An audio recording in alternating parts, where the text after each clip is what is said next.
فجر کی نماز کے بعد آپ کی عادت کریمہ تھی کہ آپ صحابہ کرام سے پوچھتے تھے کیا تم نے کوئی خواب دیکھا ہے؟ اگر کوئی صاحب اپنا خواب بیان کرتے تو نبی کریم صلی اللہ علیہ وسلم اس کی تعبیر بیان فرماتے۔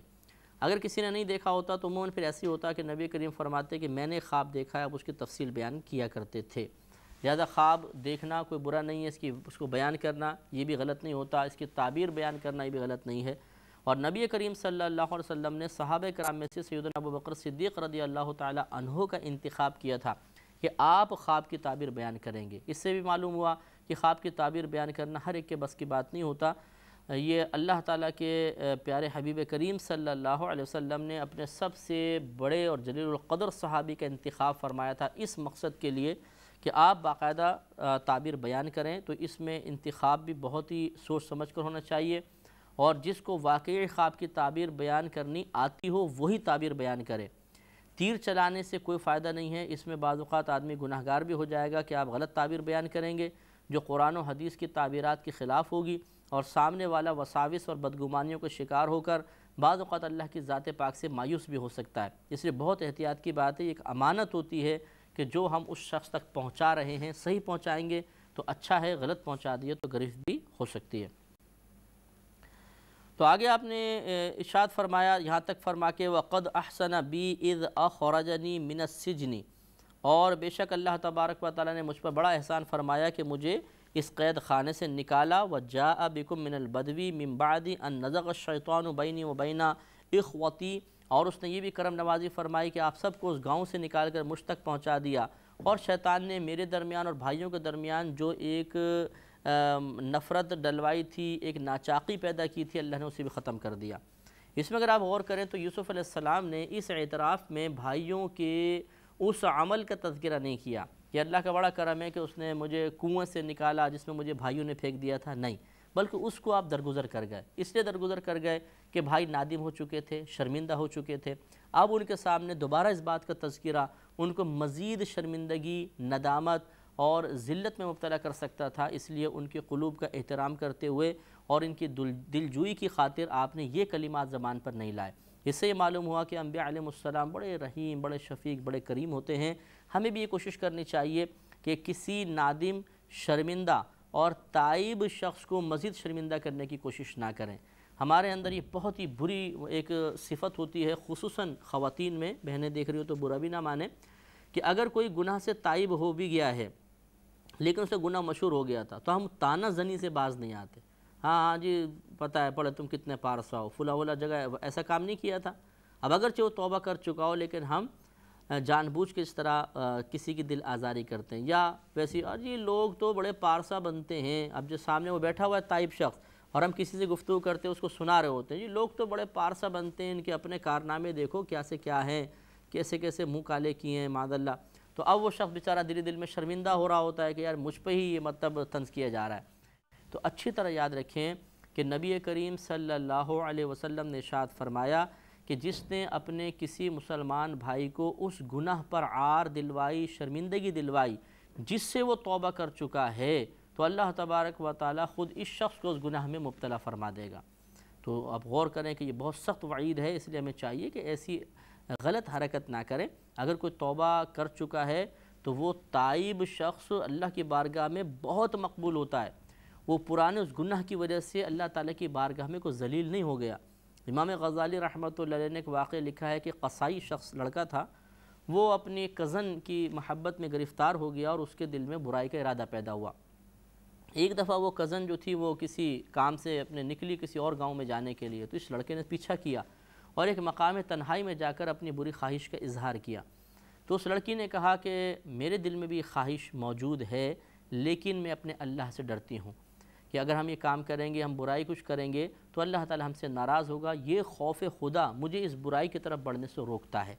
تو یہ نوجوان بھی بہت شرمندہ ہوا اور اس نے کہا کہ تو عورت ہو کر یہ سوچ رہی ہے تو مجھے مرد ہو کر مجھے یہ سوچنا چاہیے تھا۔ اس نے اسی مقام پہ اللہ کی بارگاہ میں توبہ کی اور کہا کہ اب میں ایسا کبھی خطا نہیں کروں گا۔ لڑکی کو آگے بھیجا، یہ واپس آ گیا۔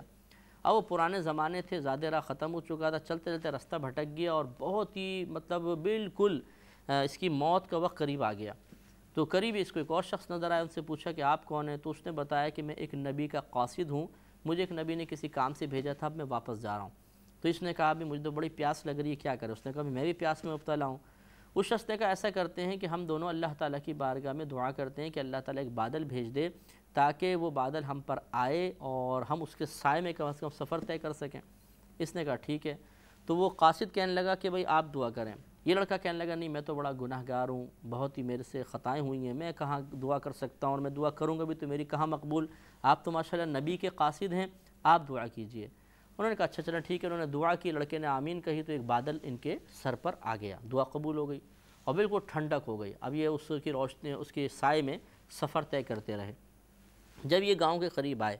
تو اب قاصد نے کسی اور طرف جانا تھا، لڑکے نے اس طرف جانا تھا۔ جیسے ہی لڑکا اس طرف رخصت ملاقات کی، الوداعی ملاقات، اور اس طرف ہوا تو وہ بادل اس قاصد کے سر سے ہٹ کر اس لڑکے کے سر پر آ گیا اور اس کے ساتھ ساتھ چلنے لگا۔ اب وہ قاصد بڑا حیران ہوا، اس نے کہا بھئی ادھر آؤ، آپ تو یہ کہہ رہے تھے کہ میں تو بڑا گناہ گار ہوں، یہ تو تمہارے اللہ کی بارگاہ میں مقبول ہونے کی علامت ہے۔ اس پر وہ نوجوان رو پڑا اور اس نے بتایا کہ میرا تو کوئی بڑا عمل نہیں، لیکن ہاں اتنا ضرور ہے کہ میں نے ایک گناہ سے توبہ کی تھی اور اس وجہ سے شاید اللہ نے انعام دیا۔ تو اس قاصد نے کہا کہ تمہیں نہیں معلوم کہ اللہ کی بارگاہ میں توبہ کرنے والوں کا بڑا مرتبہ ہوتا ہے۔ تو اس لیے جو شخص توبہ کر چکا ہے، چاہے وہ آپ کے خاندان کی خاتون ہو، کوئی مرد ہو، آپ کا کوئی دوست ہے اسکول میں، کالج میں، یونیورسٹی میں، یا آپ کے آفس میں ساتھ کام کرتا ہے، فیکٹری میں ساتھ کام کرتا ہے، تو آپ اسے گناہ پہ جب نادم و شرمندہ کرنے کی کوشش کریں گے، ہو سکتا ہے کہ وہ توبہ کرنے کے بعد اللہ کی بارگاہ میں بڑا مقبول ہو چکا ہو۔ تو اب آپ ایک ایسے شخص کو شرمندہ کرنے کی کوشش کر رہے ہیں، ایک ایسے شخص کو ذلیل کرنے کی کوشش کر رہے ہیں، ایک ایسے شخص کی زوال عزت کا سبب بن رہے ہیں جو اللہ کی بارگاہ میں مقبول ہے۔ اور جو اللہ کی بارگاہ میں مقبول ہو، جب اس بندے کے خلاف مخلوق کو کام کرنے لگتی ہے تو اللہ ناراض ہو کر اس مخلوق کو گرفت میں لے لیتا ہے، تو ہو سکتا ہے کہ ہمارے لیے یہ نقصان کا باعث ہو جائے۔ اس لیے کسی کی دل آزاری نہیں کرنی چاہیے اور یوسف علیہ السلام کے اس طرز عمل کو ہمیں بھی اختیار کرنا چاہیے۔ آگے آپ نے اللہ کی ثنا بیان فرمائی، ان ربی لطیف لما یشاء، بے شک میرے رب جس بات کو چاہے آسان کر دیتا ہے، انہ هو العلیم الحکیم، بے شک وہ جاننے والا حکمت والا ہے۔ یہ ہمارے کل کے پروگرام میں بھی یہاں تک آیت ہو چکی تھی، کچھ وضاحت باقی تھی تو میں نے آپ کی خدمت میں عرض کی ہے۔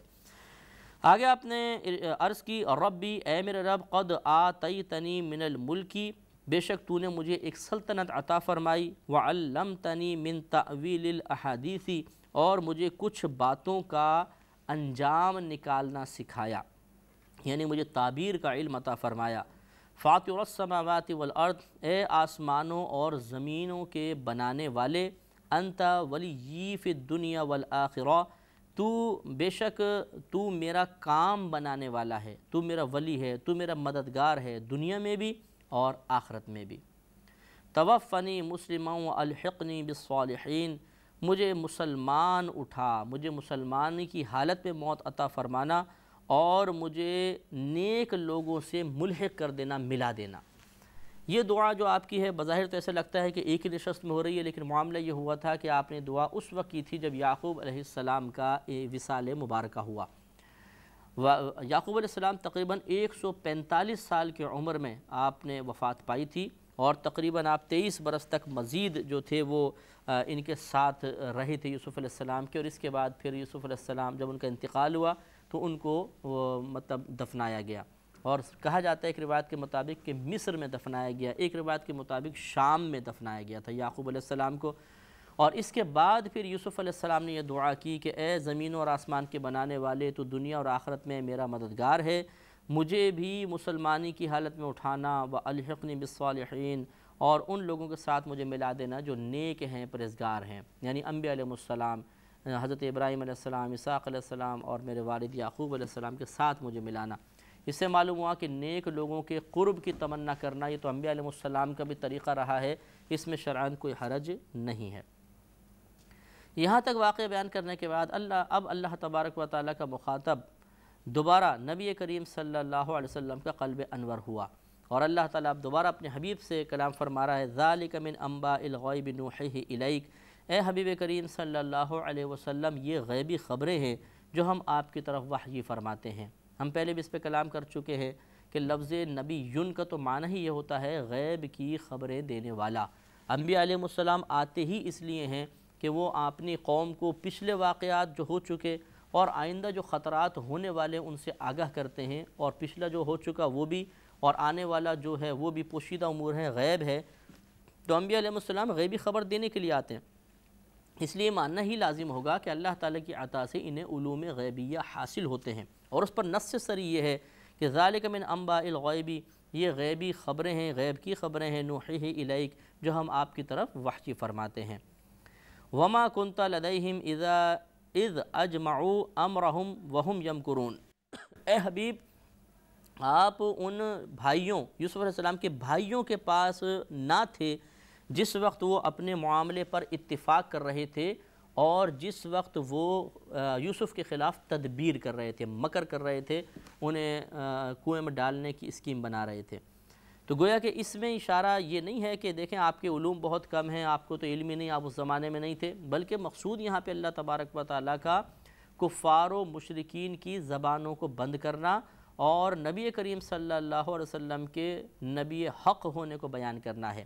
کہ حبیب آپ ان کے درمیان نہیں تھے، اس کے باوجود آپ ان کی خبر دے رہے ہیں، تو یہ آپ کی نبوت پر دلیل ہے کہ جب کوئی آدمی موجود نہ ہو جس مقام پہ اور اس کے باوجود اس کی خبر دے رہا ہے تو ضرور ایسا ہوگا کہ کسی نے اس کو خبر دی، کیونکہ یہ وہاں پر تو تھا نہیں۔ تو کس نے نبی کریم صلی اللہ علیہ وسلم کو بتایا؟ تو لازم بات ہے وہ اللہ نے بتایا جس کا دعویٰ نبی کریم کر رہے تھے۔ تو اس سے معلوم ہوا کہ پھر ہمارے نبی کریم صلی اللہ علیہ وسلم اللہ کی طرف سے نبی حق ہیں۔ وما اکثر الناس ولو حرصت بمؤمنین، اور اگر آپ کتنی ہی حرص کریں، کتنی ہی طمع کریں، لالچ کریں، تمنا رکھیں، لیکن لوگوں میں سے اکثر ایمان لانے والے نہیں ہیں۔ یعنی نبی کریم صلی اللہ علیہ وسلم کو یہ تسلی ہے کہ آپ یہ مت سوچئے کہ آپ کی تبلیغ کے جواب میں بہت کثیر لوگ ایمان لے کر نہیں آ رہے تو کیا میری تبلیغ میں کوتاہی ہے، یا میری اس پہ آخرت میں گرفت تو نہیں ہوگی کہ کیوں یہ لوگ ایمان لے کر نہیں آئے۔ تو یہ تسلی قلب مصطفیٰ مقصود ہے کہ اللہ نے ارشاد فرما دیا کہ حبیب کریم صلی اللہ علیہ وسلم آپ بالکل رنجیدہ خاطر نہ ہوں، تشویش آپ کے قلب میں پیدا نہیں ہونی چاہیے، کیونکہ آپ جتنی بھی طمع کر لیں ایمان لانے والے بہت ہی کم ہوں گے، زیادہ تر ایمان لے کر نہیں آئیں گے۔ لہٰذا جب یہ اللہ نے آپ کو اطلاع دے دی تو پھر اس سے یہ بھی ثابت ہوا کہ اب آپ کو یہ تشویش کرنے کی ضرورت نہیں کہ کیوں ایسا نہیں کر رہے، کیونکہ اکثر ان میں سے ایسے ہی بدبخت ہیں۔ وما تسألهم علیہ من اجر، اور تم اس پر ان سے کچھ اجرت طلب نہیں کرتے، ان ہوا الا ذکر للعالمین، یہ بے شک یہ جو قرآن ہے یہ تو تمام عالمین کے لیے نصیحت ہے۔ اس پہ انشاءاللہ ہم کل کے پروگرام میں مزید کلام کریں گے۔ وآخر دعوانا ان الحمدللہ رب العالمین۔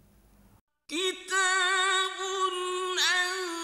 انزلناه الیک مبارک لیدبروا آیاته وليتذكر أولو الألباب۔ الحمدللہ رب العالمین والصلاة والسلام علی سید الانبیاء والمرسلین،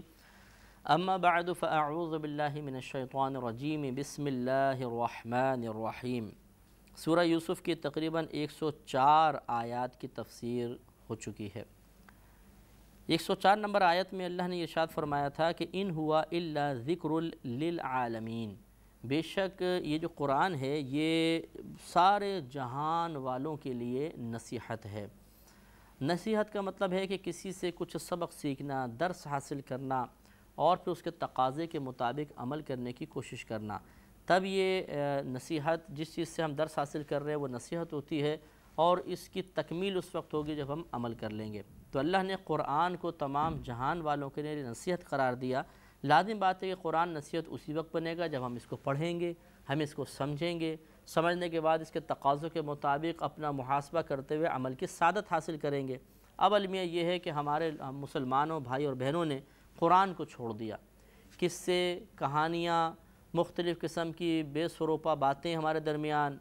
ضعیف اور بعض اوقات جھوٹی موضوع احادیث اتنی معاشرے میں عام ہو گئی ہیں کہ انسان انہی حدیثوں کو بیان کر کر کے دوسروں کو بھی دھوکے میں مبتلا کر رہا ہے اور خود بھی دھوکے میں مبتلا ہو رہا ہے۔ چھوٹی چھوٹی بات پر بڑے بڑے فضائل بیان کیے جاتے ہیں جس پر قوم بڑی خوش ہو جاتی ہے کہ جی بڑا، بس اب تو انشاءاللہ بس یہ کام کر لو نجات ہو گئی۔ پھر قرآن پڑھنے کی کیا ضرورت؟ یقینی سی بات ہے پھر کیوں کسی کے دل میں قرآن پڑھنے کی تمنا بیدار ہوگی؟ قرآن سے نصیحت آدمی کیوں حاصل کرے گا؟ تو میرا مشاہدہ یہی ہے کہ اس قسم کی جو احادیث جس میں بہت ہی بڑے بڑے فضائل بیان کیے جاتے ہیں، ان میں سے اکثر موضوع ہوتی ہیں، اور جو علماء محدثین ہیں جنہوں نے موضوع حدیثوں کو کتابوں میں جمع کیا ہے اور موضوع حدیثوں کی علامات لکھی ہیں، ان میں سے ایک علامت یہ بھی بیان کی ہے کہ حدیث میں بالکل معمولی عمل پر بہت ہی بڑے بڑے فضائل بیان کیے جائیں گے، جیسے 2 رکعت نفل پڑھ لو تو 50,000 سال کی عبادت کا ثواب لو گے۔ تو اس میں مطلب وہ فرماتے ہیں اس قسم کی حدیثیں موضوع حدیث ہوتی ہیں، یہ محدثین نے لکھا ہے، الموضوعات الکبریٰ آپ اٹھا کر دیکھ لیجئے، اس میں آپ کو جتنی بھی مطلب موضوع حدیثوں کے اوپر جو کتابیں لکھی ہیں ان میں جہاں جہاں علامات لکھی ہوتی ہیں یہ علامت بھی درج ہے۔ تو ہونا ہی چاہیے، اور خصوصاً جو رہنما حضرات ہیں،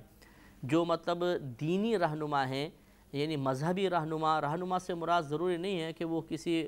باقی تنظیم کا لیڈر ہو، بلکہ مراد یہ ہے کہ جیسے مشائخ حضرات ہوتے ہیں، آئمہ حضرات، کہ یہ بھی قوم کے لیے ایک رہنما کی حیثیت رکھتے ہیں، خطیب حضرات ہیں، ان سب کو چاہیے کہ اپنے متبعین کو بار بار قرآن کی تلقین کریں۔ یہ ایک ہمارا مشورہ ہے جو قرآن و حدیث کی روشنی میں آپ کی خدمت میں دائرہ ادب میں رہ کر عرض کر رہا ہوں، ورنہ میری جرت کیا کہ ہم علماء کو یہ کہیں یا مشائخ حضرات کو کہیں کہ آپ اپنے متبعین کس طرح تربیت کریں۔ ایک مشورتاً میں عرض کر رہا ہوں کہ ہونا یہ چاہیے کہ ہمارے یہ جو بزرگ ہیں یہ اگر ہر بات میں قرآن قرآن قرآن قرآن کہیں تو لازم بات ہے کہ لوگوں کا ذہن بھی قرآن کی طرف مائل ہوگا۔ جب بڑا کسی چیز کی طرف مائل کر رہا ہو اور اس کی اہمیت کو بار بار بیان کرتا ہو تو چھوٹے کے دل میں بھی اس کی اہمیت بیٹھ ہی جاتی ہے۔ اب لیکن المیہ یہ ہے کہ عموماً اس قسم کے قرآن کے بارے میں ترغیبات کے سلسلے نہیں ہوتے ہیں، ہوتے بھی ہیں تو زیادہ زیادہ تلاوت کے بارے میں کہہ دیتے ہیں فلاں آیت پڑھ لو، فلاں سورت پڑھ لو، فلاں آیت کو بطور وظیفہ پڑھ لیا جائے۔ لیکن جو قرآن کے پڑھنے کا ایک طریقہ ہے،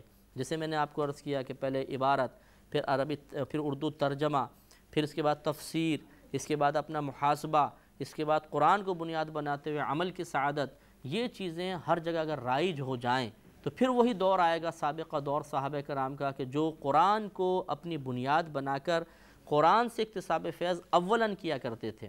ہماری عوام کی اکثریت جتنے سن رہے ہیں میں ان کی خدمت میں دائرہ ادب میں رہ کر عرض کرتا ہوں، آپ دیانتداری سے سوچئے کیا آپ نے اس پورے قرآن کو ترجمے کے ساتھ پڑھا ہے؟ جس کی صحبت میں آپ رہتے ہیں کیا اس نے آپ کو مجبور کیا کہ آپ پورے قرآن کو پڑھیں، بار بار پڑھیں اور اس سے نصیحت حاصل کریں، یا انہوں نے بار بار قرآن آپ کو بطور نصیحت بیان کیا اور دیکھو قرآن میں یہ کرو، دیکھو قرآن میں یہ کرو؟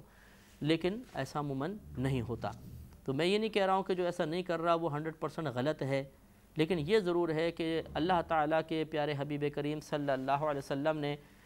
آخری خطبے میں ارشاد فرمایا کہ میں تمہارے درمیان 2 چیزیں چھوڑ کر جا رہا ہوں، اگر تم مضبوطی سے تھام کر رکھو گے تو ہدایت پا جاؤ گے، اگر انہیں چھوڑ دو گے تو گمراہ ہو جاؤ گے، ایک قرآن اور دوسرا میری حدیث۔ آپ نے تو میری سنت کے الفاظ کے، سنت سے مراد حدیث ہے، میری حدیث۔ تو یہ 2 چیزوں کو خود نبی کریم صلی اللہ علیہ وسلم نے معیار ہدایت قیامت تک کے لیے قرار دے دیا، تو پھر اگر ہم اس سے ہدایت حاصل نہیں کریں گے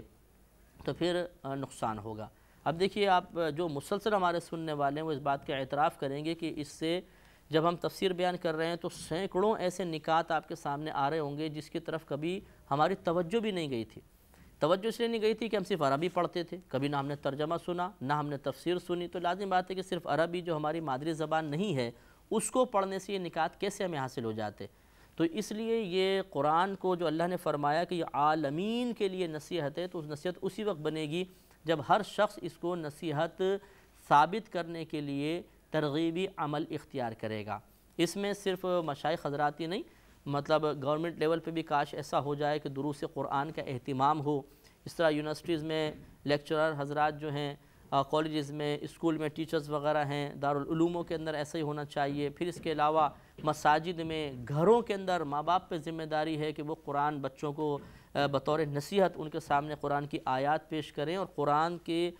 کو بار بار پڑھنے کی ترغیب دیں، تو پھر ایک قرآنی دور آئے گا، قرآن سے ہمارا تعلق مضبوط ہو جائے گا اور پھر ہم ہدایت یافتہ رہیں گے، کوئی ہمیں گمراہ نہیں کر سکتا۔ وَمَا تَسْأَلُهُمْ عَلَيْهِ مِنْ أَجْرٍ، اور تم اس پر ان سے کچھ اجرت نہیں مانگتے، ان ہوا الا ذکر للعالمین، یہ قرآن تو فقط عالمین کے لیے نصیحت ہے، تو یہ نصیحت کے لیے بھیجا گیا ہے، کوئی بیچنے کے لیے کوئی بھیجا گیا، لہٰذا آپ ان سے اجرت طلب نہیں کرتے، آپ تو ان کو نصیحت فراہم کرتے ہیں۔ آگے شاد ہوا وَكَأَيٍّ مِّنْ آيَةٍ فِي السَّمَاوَاتِ وَالْأَرْضِ يَمُرُّونَ عَلَيْهَا وَهُمْ عَنْهَا مُعْرِضُونَ، اور کتنی ہی نشانیاں زمینوں اور آسمان میں ایسی ہیں کہ یہ کفار مکہ ان نشانیوں کے پاس سے گزر جاتے ہیں اور اس حال میں کہ ان نشانیوں سے اعراض کر رہے ہوتے ہیں، منہ پھیر رہے ہوتے ہیں۔ یعنی پچھلی قوموں کے جو آثار یہاں مراد ہیں، نشانی سے مراد پچھلی قوموں پر جو عذاب نازل ہوا ان کے جو بقیہ آثار تھے، کھنڈرات، ان کے مکانات کے تھوڑے بہت اینٹیں، دیواریں، تو یہ چیزیں عبرت فراہم کر رہی تھیں۔ اللہ تعالیٰ نے اس کو بطریق مذمت بیان فرمایا کہ یہ ان کا ایک برا طریقہ ہے کہ ایسی معذب بستیوں کے پاس سے گزرنے کے باوجود نگاہ عبرت نہیں ڈالتے، منہ پھیر کے نکل جاتے ہیں۔ معلوم یہ ہوا کہ اپنے اطراف سے عبرت حاصل نہ کرنا یہ کفار کا طریقہ ہے، مومن کی یہ شان نہیں۔ قلب مومن ہر چیز سے عبرت حاصل کرتا ہے۔ وہ اگر کسی کو مرتے ہوئے دیکھتا ہے، کسی کو لٹتے ہوئے دیکھتا ہے، کسی کو ڈوبتے جلتے ہوئے دیکھتا ہے، کسی کو ترقی کرتے ہوئے دیکھتا ہے، کسی کو تنزلی کا شکار ہوتے دیکھتا ہے، تو ہر چیز میں عبرت کے پہلو ڈھونڈ لیتا ہے اور اس سے اپنے لیے ایک سبق حاصل کرتا ہے۔ یہی اچھی چیز ہوتی ہے۔ اگر ہم اطراف میں بے پرواہی کی نگاہ ڈالیں گے، جس سے ہماری عادت ہے کہ اپنے گھر سے نکلے، گھر میں داخل ہونے تک سینکڑوں چیزیں دیکھتے ہیں، ادھر دیکھیں گے، ادھر دیکھیں گے، وہ آگے دیکھا، پیچھے دیکھا، لیکن عبرت کوئی حاصل نہیں کرتے۔ وقت گزاری، حفظ نفس، سکون نفس مطلوب ہوتا ہے۔ جو ویگنوں بسوں میں سفر کرتے ہیں آپ نے دیکھا ہوگا کہ کھڑکی کی سیٹ حاصل کرنے کے لیے بڑی تگ و دو کی جاتی ہے، دھکا مار کے پہنچتے ہیں۔ نتیجہ کیا نکلتا ہے کہ بیٹھ کے کرنا کیا ہوتا ہے، یا تو سو جاتے ہیں یا باہر اصل میں نظارے کرنے ہوتے ہیں، اور نظارے بھی کس لیے؟ وقت گزاری کے لیے۔ ہر نظارے سے کوئی سکون، کوئی لذت، کوئی مزہ حاصل کرنا مقصود ہوتا ہے، عبرت مقصود نہیں ہوتی ہے۔ لہٰذا عبرت حاصل کرنا ہم نے چھوڑ دیا، اور یہ کفار کا طریقہ ہے۔ ہمیں کوشش کرنی چاہیے کہ ہر چیز سے عبرت حاصل کریں، جیسے کہ ہمارے نبی کریم صلی اللہ علیہ وسلم اور صحابہ کرام کا طریقہ تھا۔ آگے ارشاد فرمایا کہ وَمَا يُؤْمِنُ أَكْثَرُهُمْ بِاللَّهِ إِلَّا وَهُمْ مُشْرِكُونَ، اور ان میں سے اکثر وہ ہیں کہ اللہ تعالیٰ پر یقین نہیں لاتے مگر شرک کرتے ہوئے، یعنی مشرک ہوتے ہوئے پھر اللہ پہ یقین لاتے ہیں۔ جیسے کہ ہم نے آپ کو پہلے بھی عرض کیا تھا کہ کفار کے اندر کثیر ایسے تھے کہ جب ان سے پوچھا جاتا کہ تمہارا خالق کون ہے تو وہ کہتے اللہ، تمہیں رزق کون دیتا ہے تو وہ کہتے تھے اللہ تعالیٰ۔ پھر ان سے کہتے پھر تم کیوں شرک کرتے ہو، کیوں بتوں کی عبادت کرتے ہو؟ تو ان کا جواب یہ ہوتا تھا کہ دراصل ہم ان بتوں کی عبادت اس لیے کرتے ہیں تاکہ یہ بت ہمیں اللہ کی بارگاہ میں مقبول بنا دیں۔ تو انہوں نے ان بتوں کو بارگاہ الہی میں مقبول ہونے کا وسیلہ بنایا، لیکن یہ جو طریقہ وسیلہ بنانے کا اختیار کیا وہ یہ تھا کہ وہ ان کی عبادت کیا کرتے تھے، اور یہ غلط طریقہ تھا، اس لیے ان کو مشرک قرار دیا گیا۔ افا امینو ان تأتیہم غاشیۃ من عذاب اللہ، کیا اس سے افا امینو، کیا وہ اس سے پرامن ہو بیٹھے ہیں کہ ان کے پاس اللہ تبارک و تعالیٰ کا عذاب آ کر انہیں گھیر لے، او تأتیہم الساعۃ بغتۃ، یا ان پر اچانک قیامت آ جائے، وہم لا یشعرون، اور انہیں خبر بھی نہ ہو۔ تو یہ اللہ تعالیٰ نے تنبیہ فرمائی کہ یہ ڈھیل دینے کی عادت کریمہ دیکھ کر کہ اللہ تعالیٰ ان پر عذاب نازل نہیں فرما رہا، کیا یہ اس بات کا انتظار کر رہے ہیں کہ اللہ کا عذاب آ کے ان کو گھیر لے یا قیامت اچانک ان پر آ جائے؟ لہذا مراد کیا ہے کہ ان کو توبہ کرنی چاہیے اور تائب ہو کر اللہ تبارک و تعالیٰ کی گرفت کے وقت سے پہلے کچھ نجات کا سامان کرنا چاہیے۔ قل، اے حبیب کریم صلی اللہ علیہ وسلم آپ فرما دیجئے، ہذہ سبیلی، یہ میرا راستہ ہے، یہ میرا راستہ ہے، یعنی یہ جو میں قرآن پہ چل رہا ہوں، جو میں دین کی دعوت دے رہا ہوں، تبلیغ دین کر رہا ہوں، اللہ کی بارگاہ میں قرب حاصل کرنے کے اعمال تمہیں تعلیم کر رہا ہوں، میں تمہیں توحید کی دعوت دے رہا ہوں، یہ سب میرا راستہ ہے۔ ادعو الی اللہ، میں اللہ تعالیٰ کی طرف بلاتا ہوں، علی بصیرۃ انا ومن اتبعنی، اور میں بھی اور جو میری پیروی کر رہے ہیں وہ باطنی بصیرت رکھتے ہیں۔ باطنی بصیرت کا مطلب کہ ہمیں معلوم ہے کہ بظاہر ان چیزوں کو تم ایک اگر عجیب و غریب تصور کرو کہ دیکھ خدا جس کو دیکھا بھی نہیں اس کی عبادت، لیکن ہم باطنی بصیرت رکھتے ہیں، ہم جانتے ہیں کہ وہ خدا اپنے آپ کو ظاہر نہیں فرمانا چاہتا، وہ کسی کے سامنے آئے گا نہیں، اس لیے کہ اس کی ذات کا ادراک، اس کا تصور ہم کر ہی نہیں سکتے۔ وہ لیس کمثلہ شیء، اللہ تعالیٰ کسی کی مثل نہیں ہے، ہاں اسے باطنی بصیرت سے پہچانا جا سکتا ہے، اور یہ سعادت مندوں کا حصہ ہے۔ وَسُبْحَانَ اللَّهِ وَمَا أَنَا مِنَ الْمُشْرِكِينَ، اور اللہ کو پاکی ہے اور میں شرک کرنے والوں میں سے نہیں ہوں۔ پھر اللہ نے ارشاد فرمایا کہ وَمَا أَرْسَلْنَا مِن قَبْلِكَ إِلَّا رِجَالًا، اور ہم نے آپ سے پہلے فقط مردوں کو ہی رسول بنا کر بھیجا۔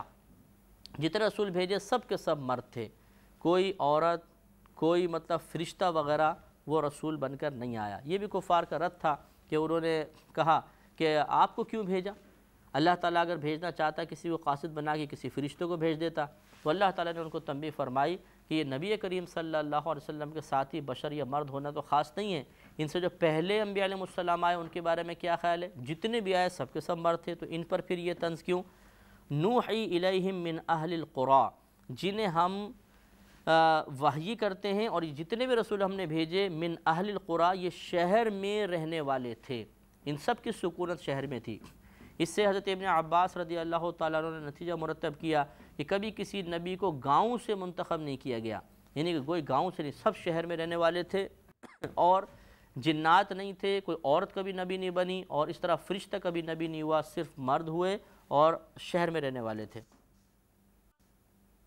افلم یسیروا فی الارض، تو کیا یہ لوگ زمین میں سیر نہیں کرتے، چلتے پھرتے نہیں ہیں؟ فینظروا، تو انہیں چاہیے تو دیکھو، تو یہ کیا یہ زمین میں کیوں سیر نہیں کرتے ہیں؟ اگر ایسا ہوتا تو یہ دیکھتے کیف کان عاقبۃ الذین من قبلہم، کہ جو ان سے پہلے تھے ان کا کیا انجام ہوا۔ اب یہ سفر تو کرتے تھے، لیکن پیچھے اللہ نے وہی بیان فرمایا کہ یہ جب گزرتے ہیں ان آیات کے پاس سے تو منہ پھیر لیتے ہیں، یعنی اس سے کوئی عبرت حاصل نہیں کرتے۔ وَلَدَارُ الْآخِرَةِ خَيْرٌ لِّلَّذِينَ اتَّقَوْا أَفَلَا تَعْقِلُونَ، اور بے شک آخرت کے گھر پرہیزگاروں کے لیے بہتر ہے، تو کیا تمہیں عقل نہیں ہے؟ کیا تم عقل نہیں رکھتے ہو؟ تو مراد یہ ہے کہ جو اخروی معاملات ہیں اس کی بہتری خاص ہے ان لوگوں کے ساتھ جو اللہ تبارک و تعالیٰ کے لیے تقوی اور پرہیزگاری اختیار کرتے ہیں۔ اس سے معلوم یہ ہوا کہ صرف مسلمان ہو جانا کافی نہیں ہے، اس کے بعد ایک اور منزل ہے نیک اعمال کی، تقوی کی، پرہیزگاری کی، اور آخرت کا اچھا انجام انہی متقین کے لیے ہے۔ اس لیے ہمیں چاہیے کہ تقوی اختیار کریں، پرہیزگاری اختیار کریں، اور جنت کے حصول کے لیے چند نمازوں یا صرف فقط چند روزوں کو بنیاد نہ بنائیں، بلکہ گناہوں سے اجتناب کو بھی لازم اور ضروری سمجھیں۔ حتیٰ اذا استیأس الرسل، یہاں تک کہ جب رسولوں کو ظاہری اسباب کی امید نہ رہی، یعنی جب رسول مایوس ہو گئے، کیا مطلب؟ ظاہری اسباب سے مایوس ہو گئے۔ وَظَنُّوا أَنَّهُمْ قَدْ كُذِبُوا، اور ان نبیوں کو گمان ہوا، ان لوگوں نے گمان کیا، یعنی جو لوگ پچھلے دور میں تھے، انبیاء علیہ السلام نے ان کو تبلیغ کی، لیکن پھر بھی یہ مطلب ان کے باتیں نہیں مانتے تھے، تو وَظَنُّوا، ان لوگوں نے گمان کیا، أَنَّهُمْ قَدْ كُذِبُوا، کہ بے شک یہ ضرور جھوٹ بولے گئے ہیں، ان کو جھوٹی خبریں دی گئی ہیں۔ جاءہم نصرنا، تو آئی ان کے پاس ہماری مدد۔ گویا کہ نبی کریم کے تسلی کے لیے بیان فرمایا کہ 13 سال تک نبی کریم صلی اللہ علیہ وسلم مسلسل آزمائش میں رہے تھے مکۃ المکرمہ میں، پھر 10 سال مدینہ منورہ میں، تو یہ تسلی کے لیے بیان فرمایا کہ پچھلے دور میں بھی ایسا ہوتا رہا ہے کہ بعض اوقات انبیاء علیہ السلام ظاہری اسباب سے بالکل مایوس ہو گئے کہ کوئی مدد کا راستہ نظر نہیں آتا تھا، ہر طرف کفار، جان کے دشمن، اور جو لوگ وہاں پہ موجود تھے وہ بھی یہ سمجھتے تھے کہ ان انبیاء علیہ السلام کو تو مطلب انہوں نے جھوٹ بولا ہے، ان کو جھٹلا دیا گیا ہے، لیکن پھر اچانک اللہ تعالیٰ کی مدد آ جاتی تھی۔ فَنُجِّيَ مَن نَّشَاءُ، تو جسے ہم نے چاہا اسے بچا لیا گیا۔ وَلَا يُرَدُّ بَأْسُنَا عَنِ الْقَوْمِ الْمُجْرِمِينَ، اور ہمارے عذاب کو مجرم قوم سے پھیرا نہیں جاتا ہے، جب اللہ کا عذاب آ جاتا ہے تو مجرم قوم تک ضرور پہنچتا ہے۔ لَقَدْ كَانَ فِي قَصَصِهِمْ عِبْرَةٌ لِأُولِي الْأَلْبَابِ، بے شک ان کی خبروں سے، یعنی جو ہم نے آپ کو خبریں دیں، جو قصے ہم نے ان لوگوں کے بیان کیے، اس میں عقل والوں کے لیے عبرت ہے، عقل والوں کے لیے۔ گویا کہ معلوم یہ ہوا کہ عبرت وہی حاصل کرے گا جس میں عقل ہے۔ تو معذرت کے ساتھ اس کا مطلب ہے کہ جو ان قرآنی واقعات کو سننے کے باوجود، ان قصوں کو سننے کے باوجود عبرت حاصل نہ کرے اور بے پرواہی سے پڑھ کر آگے نکل جائے، تو وہ صاحب عقل تصور نہیں ہوگا شریعت کی زبان میں، وہ اولی الالباب میں سے نہیں ہے۔ تو اس کا مطلب یہ نادانی کا فعل ہوگا کہ ہم قرآن پڑھیں لیکن اس سے عبرت حاصل نہ کریں۔ ما کان حدیثا یفترا، یہ کوئی اپنے پاس سے گھڑی ہوئی بات نہیں ہے، یعنی قرآن عظیم جو ہے کوئی اپنے پاس سے گھڑا ہوا نہیں ہے۔ وَلَكِن تَصْدِيقَ الَّذِي بَيْنَ يَدَيْهِ وَتَفْصِيلَ كُلِّ شَيْءٍ، اور لیکن یہ ان چیزوں کی، یہ جو اس سے پہلے جو کام ہو چکے ہیں ان سب کی تصدیق ہے، یعنی قرآن پہلے والے واقعات کی، پہلے والے احکامات، بہت سے احکامات کی، پہلے والی کتابوں کی تصدیق کر رہا ہے۔ وَتَفْصِيلَ كُلِّ شَيْءٍ، اور ہر چیز کا مفصل بیان ہے، اس میں تمام چیزوں کا مفصل بیان ہے، لیکن اس انداز سے کہ وہ اس کی تفصیل بھی اجمال میں پوشیدہ ہے، چھپی ہوئی ہے۔ جیسے موتی سیپ کے اندر بند ہوتا ہے، اس کو کھولنا ماہر شخص کا کام ہے کہ وہ غوطہ لگائے گا، سیپی کو پہچانے گا، پھر اس میں سے موتی نکالے گا۔ اسی طریقے سے اس میں مفصل بیان ہے لیکن اجمال کے اندر پوشیدہ ہے، اختصار کے اندر چھپایا گیا ہے۔ اس کو کھولتا وہی ہے پھر جو مفسر و مجتہد ہوتا ہے۔ وَہُدًى، اور یہ ہدایت ہے، وَرَحْمَةً لِقَوْمٍ يُؤْمِنُونَ، اور یہ رحمت ہے مومن قوم کے لیے، اس قوم کے لیے جو ایمان رکھتے ہیں۔ یہاں تک آ کر سورہ یوسف کا اختتام ہوا۔ اس میں تقریباً 111 آیات تھیں۔ یوسف علیہ السلام کے واقعے سے ہمیں بہت زیادہ عبرت حاصل ہوتی ہے، اور اس میں بہت سارے نکات اللہ تبارک و تعالی نے بیان فرمائے، جن کی تفصیل وقتاً فوقتاً میں نے آپ کی خدمت میں عرض کی، جن میں سے سب سے نفیس نقطہ، سب سے نفیس سے مراد یہ ہے کہ نفیس نقطوں میں سے ایک نفیس نقطہ یہ ہے کہ جب کوئی ہمارے خلاف برا عمل کرے تو کبھی بھی ہمیں اللہ تبارک و تعالیٰ کی رحمت سے مایوس نہیں ہونا چاہیے، اور کسی کے وقتی غلبے کو دائمی غلبہ تصور نہیں کرنا چاہیے۔ میرے جملہ نوٹ کریں، بہت ہی اہم ہے کہ کسی کا وقتی غلبہ ضروری نہیں کہ دائمی غلبہ ہو، لہذا اس کے وقتی غلبے کو دائمی تصور کر کے آئندہ زمانے کے معاملے میں اللہ تعالیٰ کی رحمت سے مایوس ہو جانا یہ بالکل نادانی کی بات ہے۔ یوسف علیہ السلام کے بھائی آپ پر غالب آئے، آپ کو کنویں میں ڈال دیا، لیکن یہ غلبہ زیادہ عرصے نہ چل سکا اور آپ آزاد ہو گئے، نجات پالی۔ اس طرح بی بی زلیخا رضی اللہ تعالی عنہا کا غلبہ کچھ عرصے تک آپ پر رہا، ان سے آپ بچ گئے۔ پھر آپ کو قید خانے میں ڈالا گیا، عزیز مصر کا غلبہ رہا، اس سے بھی آپ بچ گئے، اور پھر آپ کو اللہ تعالیٰ نے ایسا غلبہ عطا فرمایا کہ پھر کوئی آپ پر غالب نہ آ سکا۔ اسی طریقے سے ہم بھی اگر آنے والی مصیبتوں، پریشانیوں پر صبر و تحمل کا مظاہرہ کریں اور اللہ تبارک و تعالیٰ پر کامل توکل رکھتے ہوئے شریعت کے دامن کو تھام کے رکھیں، کوئی ناجائز قدم نہ اٹھائیں، تو ضرور اللہ تعالیٰ ہمیں نجات عطا فرمائے گا۔ اس واقعے سے بھی پتہ چلا کہ آدمی کو اپنی عزت کی، عصمت کی حفاظت کرنی چاہیے۔ وقتی طور پہ خواہشات نفسانی کی تکمیل رسوائی کا سبب بنتی ہے، کوئی عزت اس سے حاصل نہیں ہوتی ہے۔ انشاءاللہ اس پہ مزید کلام اگلے پروگرام میں کریں گے۔ وآخر دعوانا ان الحمدللہ رب العالمین۔